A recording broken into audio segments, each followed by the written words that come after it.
Shalom, ketemu lagi dengan channel Renungan Sabda Tuhan. Renungan kali ini berjudul Kekuatan Berasal dari Kristus. Segala perkara dapat kutanggung di dalam Dia yang memberi kekuatan kepadaku. Filipi pasal 4 ayat 3.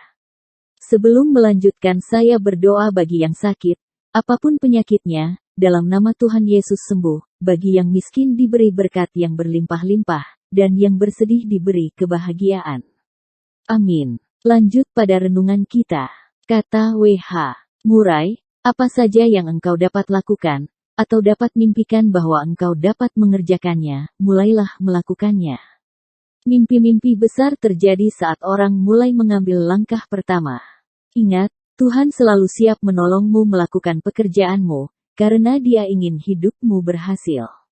Keberhasilan sejati, ketika Kristus menjadi pusat dari kehidupan, setiap langkah dan cita-cita.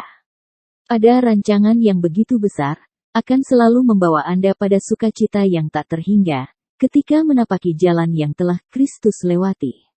Paulus, salah satu menikmati jalan itu, jalan penderitaan yang mengerikan, penderitaan karena kebencian kuasa kegelapan. Namun, kecintaan pada keindahan Kristus, pada kasih karunia Kristus dan damai Kristus yang memberikan kekuatan.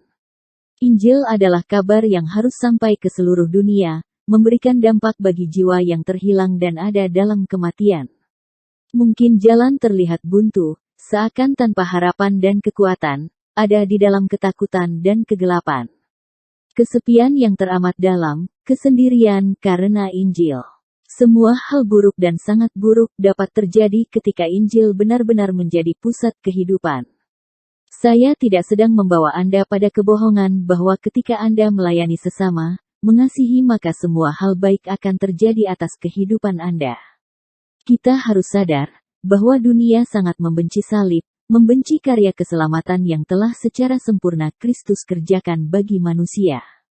Manusia seakan mampu menyelamatkan diri mereka sendiri, mereka seakan hidup dalam dunia di mana merekalah Tuhan, padahal itu hanya ilusi dari kuasa kegelapan yang menyesatkan dan membuat mereka semakin jauh dari kemuliaan yang sejati.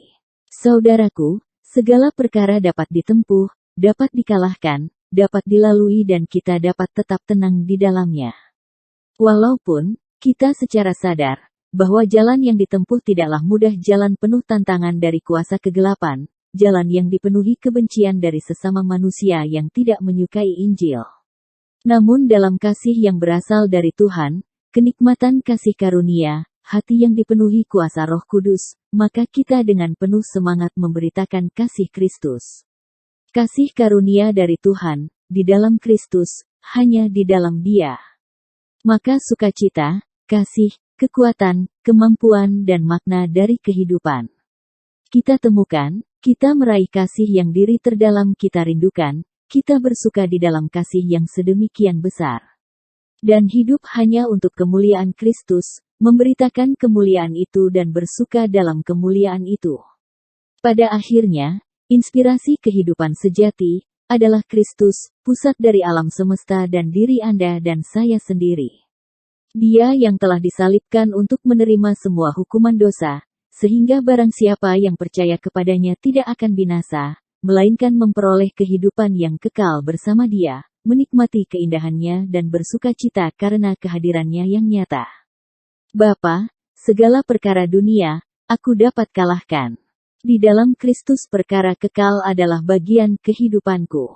Aku menemukan makna sejati yang tak akan membuatku kalah.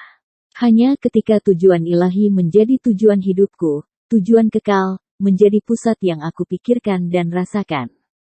Menjadi tujuanku hari lepas hari. Memberitakan kemuliaan Kristus melalui kehidupanku, apapun pekerjaanku, ajariku menenangkan perjuangan ini, bersama Kristus, segala perkara dapat aku tanggung, karena Roh Kudus di dalamku memberikan kekuatan dan kesehatan terus-menerus. Sampai ketemu lagi, Tuhan Yesus memberkati.